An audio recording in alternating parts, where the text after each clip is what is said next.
Assalamualaikum warahmatullahi wabarakatuh. Welcome back. I'm Nila, Syarifun, and today we're going to talk about noun. Noun atau kata benda. Dalam bahasa Inggris ada dua jenis noun, yaitu adalah noun countable and uncountable. Noun countable itu adalah noun yang bisa dihitung, kemudian uncountable yang tidak bisa dihitung. Itu sudah umum sekali ya, sering sekali dibahas pasti di sekolah-sekolah. Yang pertama, noun uncountable. Noun uncountable adalah noun yang tidak bisa dihitung atau bentuknya tidak bisa dijamakkan. Maksudnya tidak bisa ditambahin s. Nggak usah ditambahin s. Ciri-cirinya yang pertama, tidak didahului dengan e atau n. Kemudian juga tidak bisa diikuti dengan quantifier 1, 2, 3, 1, 2, 3, and extra. Kemudian yang kedua, ada noun countable atau bisa dihitung. Noun countable adalah noun yang bisa dihitung atau bisa dijamakkan bentuknya, bisa dikasih s. Harus dikasih s untuk bentuk jamaknya. Jadinya pasti bisa diikuti e atau n dan juga bisa diikuti quantifiers 1, 2, 3 dan lain sebagainya. Sehingga noun uncountable, bentuk nounnya tunggal ataupun jamak dia tetap sama. For example, noun uncountable misalkan sugar, dia nggak ada sugars, beberapa gula, tidak ada.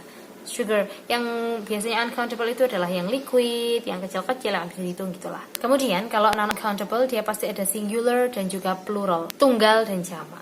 Singular berubah menjadi plural itu ada yang regular form, tinggal nambahin s aja, ada yang irregular, bentuknya jadi berubah. Contohnya yang regular form, book, tinggal nambahin s jadi books. Kalau yang irregular, singularnya adalah food, kaki, kemudian pluralnya menjadi feet. Mau tidak mau harus hafal kalau yang ini. Nah, untuk noun countable and uncountable subject verb agreementnya jadi seperti ini. Noun uncountable, be verbnya itu pasti is, kemudian verbnya itu pasti ditambahin s atau es. Jadi kalau noun uncountable itu sama kayak singular terus. Countable yang singular itu sama kayak yang uncountable, be verbnya itu pasti is, was, kemudian verbnya harus ditambahi s atau es. Beda dengan yang noun plural, be verbnya adalah are, were, have. Kemudian verb satunya cukup verb satu saja, nggak usah ditambahin s atau es. That's all. Ini pasti sudah umum dan sering sekali dibahas setiap jenjang sekolah. Jadi mulai saya MI, MTS, MAN sampai kuliah itu selalu ada saja pembahasan non-countable and uncountable.